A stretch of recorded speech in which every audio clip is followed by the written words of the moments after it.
think when we were in hospital, when Evan was having the operation, it kind of is. It's in different sections. You've got the bit before, and the bit sort of the after intensive care bit. It is okay in that you're on the ward. You know, you're very, very well supported on the ward. Everyone's very kind, considerate. There's a lot more going on. You've got much more people to talk to, other patients, the parents of other patients, and so on.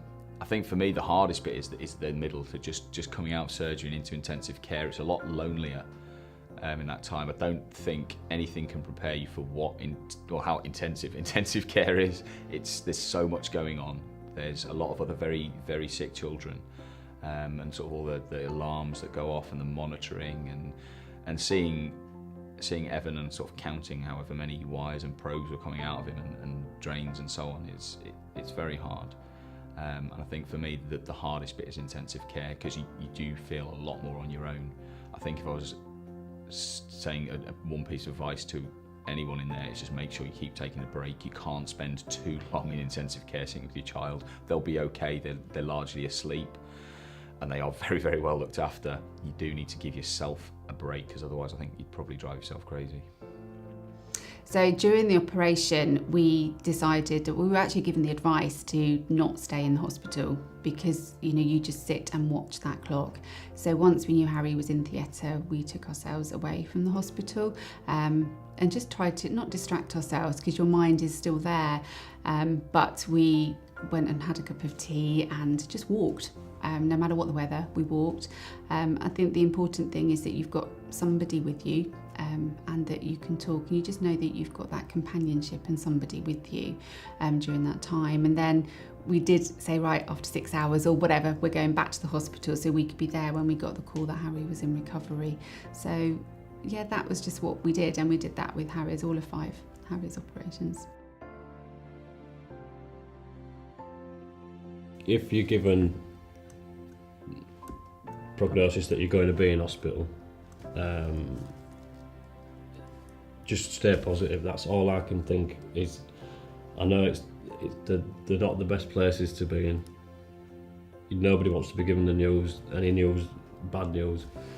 I think all the time that you're there, just try. I know it's hard, but just try and stay positive the whole time. That's all I can say really when you're in the hospital.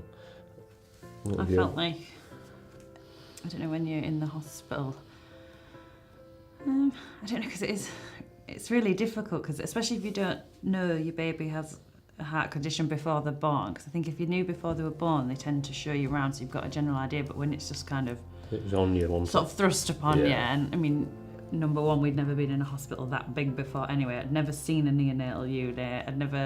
It's all very...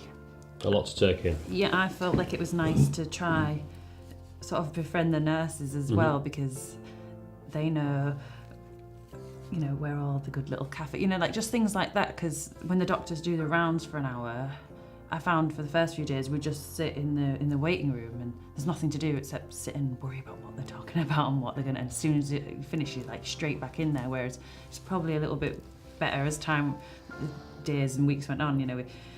You find out, when downstairs there's always something. In the bigger hospitals, there's usually little things going on, and it just takes your mind off it, and you're not doing the same sort of monotonous routine of waking up, getting there, waiting for the doctor, and then sitting out for an hour, coming back in. And I just felt like towards the end, I felt more comfortable once I'd found I could, there's some little old ladies that do knitting for babies in the downstairs of the children's ward, so I'd make sure, I'm going to go to that on Tuesday, and just give yourself something to do. And if your friends and family can come visit you, I know at the time we almost laugh a bit about it now. My friend Sarah came and it sort of insisted on taking me out for tea. She was like, the doctors are coming around, it's going to be fine. And I remember I felt like I'd never even been outside before. But it was worse to leave them, wasn't it? And I think if you can find someone who's maybe had something similar, or they know someone that they can put you in touch with, because, I say luckily, but my friend Sarah's little girl had spent a lot of time on neonates, about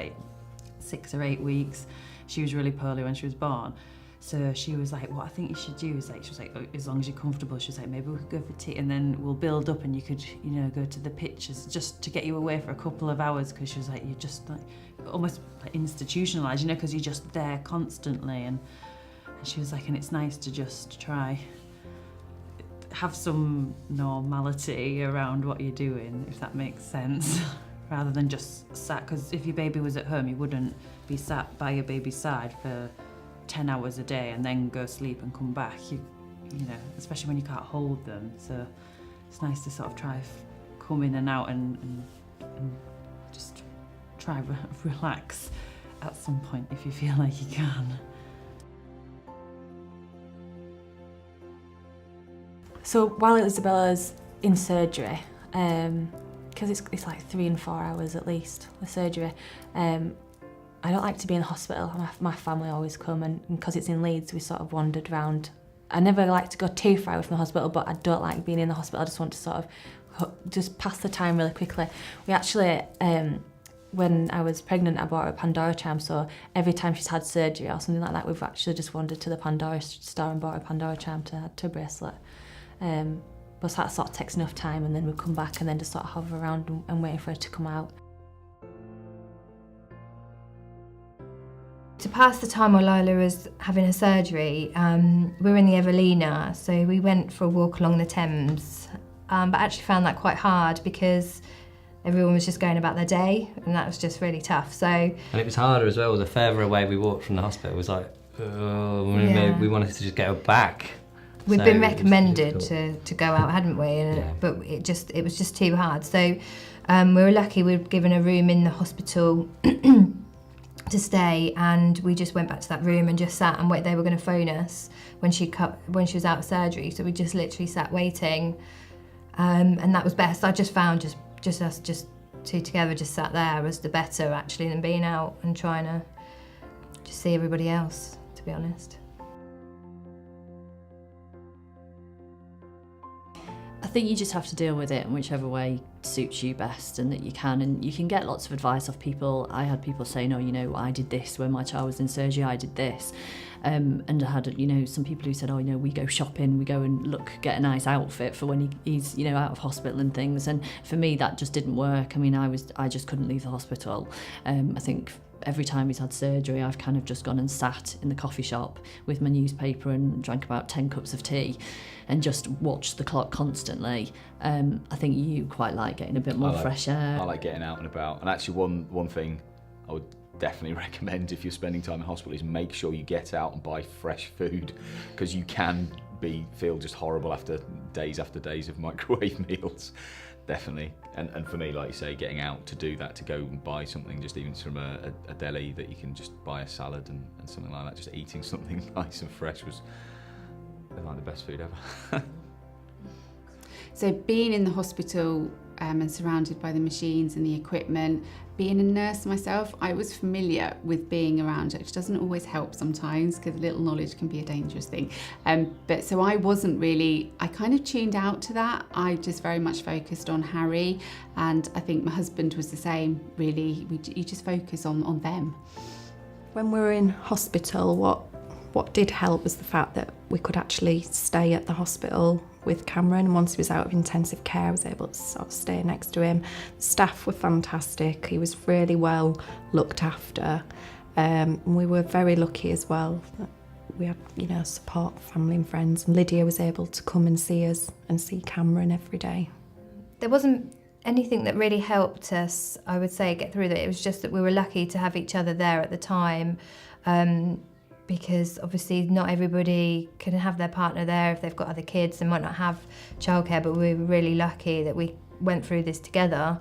And I don't think either of us would have got through it if the other wasn't there, and just going through those highs and lows together and having to have one stronger at one time or something. It was. And your family helped, obviously, because looking after her older sister and things like that. Yeah, we were just lucky. My mum worked at the hospital when Lila was taken in, and she just came from her shift and literally grabbed Lula and was able to take her home. So we were just, everything sort of fell into place in that way.